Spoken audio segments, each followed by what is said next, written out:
Assalamualaikum warahmatullahi wabarakatuh.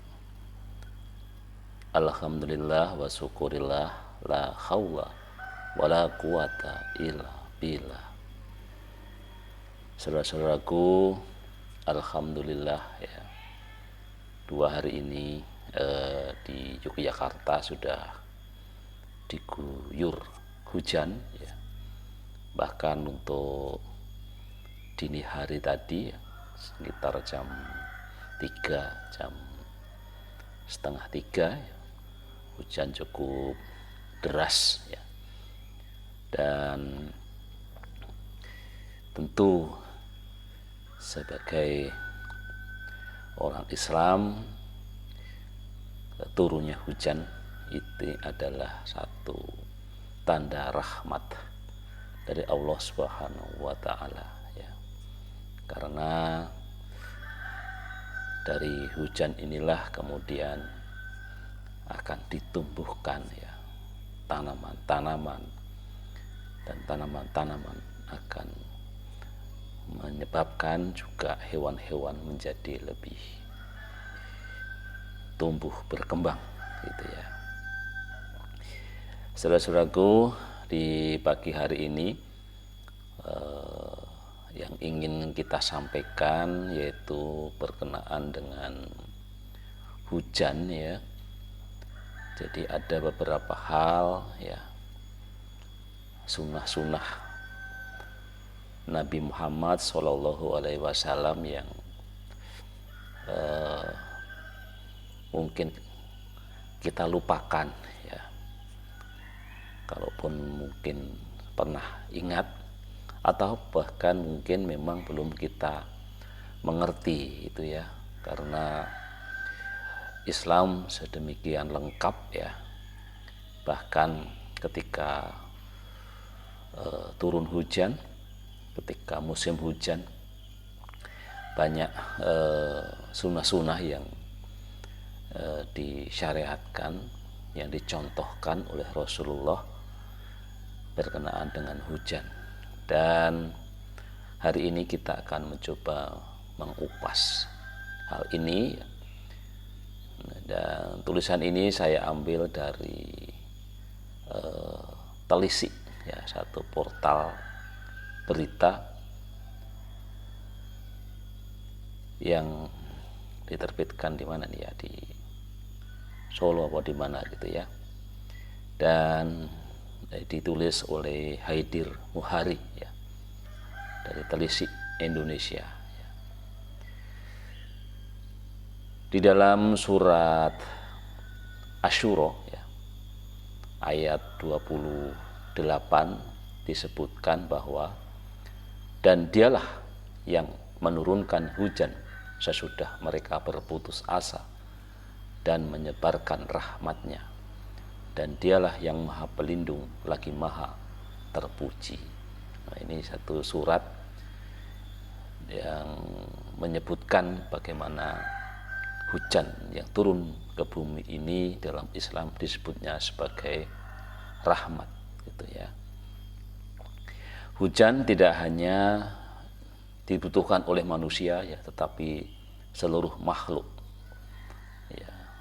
Selain menjadi minuman ya, juga menyuburkan tanah dan menyehatkan ternak ya, sebagaimana firman Allah Subhanahu wa taala di dalam Quran surat An-Nahl ayat 10, dialah yang telah menurunkan air hujan dari langit untuk kamu, sebagiannya menjadi minuman dan sebagiannya menyuburkan tumbuh-tumbuhan yang pada tempat tumbuhnya kamu mengembalakan ternakmu ya. Quran surat An-Nahl ayat 10. Hujan bermanfaat untuk lahan pertanian ya, industri ya, hingga pembangkit listrik bagi masyarakat tertentu ya. Misalnya kemarau atau tidak ada sumber mata air, maka hujan adalah satu kabar yang sangat menggembirakan, suatu pelipur, suatu suatu pelipur ya, dalam keputusasaan. Ada beberapa hikmah ya hujan sebagaimana disunahkan oleh Nabi Muhammad SAW. Ya, setidaknya ada 3 hikmah yang bisa kita ambil dari hujan. Yang pertama adalah waktu mustajab. Jadi di dalam hadis riwayat Al-Hakim dan Al-Baihaqi ada dinyatakan bahwa 2 doa yang tidak akan ditolak, yaitu doa ketika azan dan doa ketika turunnya hujan. Jadi hujan adalah waktu terbaik untuk berdoa. Ya. Di antara doa yang disyariatkan untuk dibaca sebagaimana dicontohkan oleh Rasulullah SAW, seperti diriwayatkan dalam salah satu hadis dari Ummul Mukminin Aisyah radhiyallahu anha saat berkata, Nabi SAW ketika melihat turunnya hujan maka beliau mengucapkan Allahumma syaiban nafi'an. Hadis riwayat Al-Bukhari. Apabila hujan turun sangat lebat maka dianjurkan untuk tidak mencela hujan, melainkan membaca doa. Doanya adalah sebagai berikut, ya Allahumma hawa laina wala alaina, Allahumma alal akami wal jibali wa zurobi wa butulil audiyati wa manata wa manabitsisi syajar. Ya. Jadi artinya ya Allah turunkanlah hujan di sekitar kami bukan untuk merusak kami. Ya Allah turunkanlah hujan ke daratan tinggi, gunung-gunung, bukit-bukit, perut lembah dan tempat tumbuhnya pepohonan. Hadis riwayat Bukhari. Ya. Kemudian hikmah yang ketiga ya, adalah berkah dari langit. Ya. Rasulullah Shallallahu Alaihi Wasallam mengambil berkah saat turunnya hujan. Hal ini dilakukan dengan menyikap baju hingga dibasahi air hujan.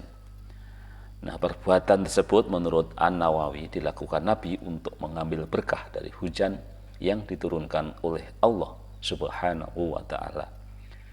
Sunnah ini diriwayatkan oleh Imam Muslim dan Imam Abu Dawud, yang artinya sebagai berikut ya. Ia berkata, Nabi ketika melihat hujan, beliau membuka bajunya. Di riwayat lain dari Imam Abu Dawud, Anas berkata, Nabi menyingkap pakaiannya hingga terkena guyuran hujan. Kami berkata, ya Rasulullah, kenapa Tuhan berbuat seperti itu? Rasulullah menjawab, karena hujan merupakan rahmat yang diberikan Allah.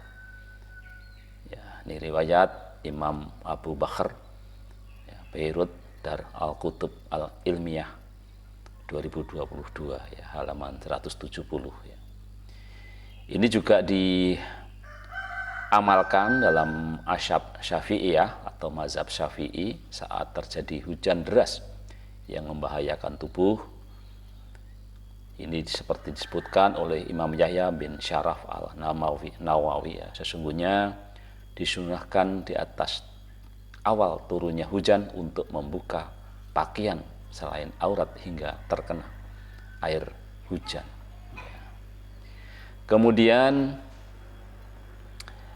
sunnah yang ketiga, yang terakhir, bahwa berwudu dengan air hujan ya. Jadi air hujan termasuk air yang suci dan bisa mensucikan. Ya, bisa digunakan untuk berwudu dan membersihkan najis. Pada suatu kesempatan saat turunnya hujan, Rasulullah SAW memerintahkan pada sahabatnya untuk bersuci. Keluarlah kalian para sahabat bersama kami menuju air ini, yaitu air hujan yang telah dijadikan oleh Allah sebagai alat untuk bersuci.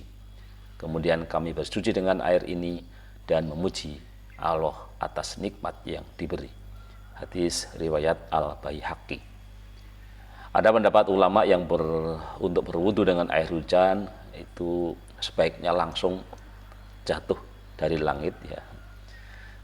Air hujan yang sempat tertampung di atas atap rumah misalnya dikhawatirkan kotor dan tidak bersih gitu ya. Selain itu, Kiai Haji Baharudin Nur Salim atau Gus Bahak dalam ceramahnya yang diunggah di media sosial mengatakan bahwa meminum atau berwudu air hujan langsung tanpa perantara mempunyai kadar halal tertinggi. Ya, jadi istilahnya ya paling afdol gitu ya. Ini karena belum bersentuhan dengan media yang memungkinkan ada potensi keharamannya.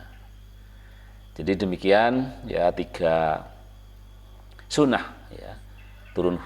Saat turun hujan yang jarang dilakukan, dan di awal musim hujan ini mari coba kita praktekkan ya, coba kita amalkan apa yang telah menjadi sunnah-sunnahnya, sehingga insya Allah ya kita akan menjadi atau akan memperoleh syafaat dari Rasulullah SAW dengan kita tunduk patuh dan mengikuti sunnah-sunnah beliau.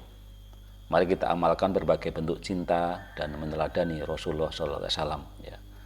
Saya ulangi lagi, sunnah yang pertama adalah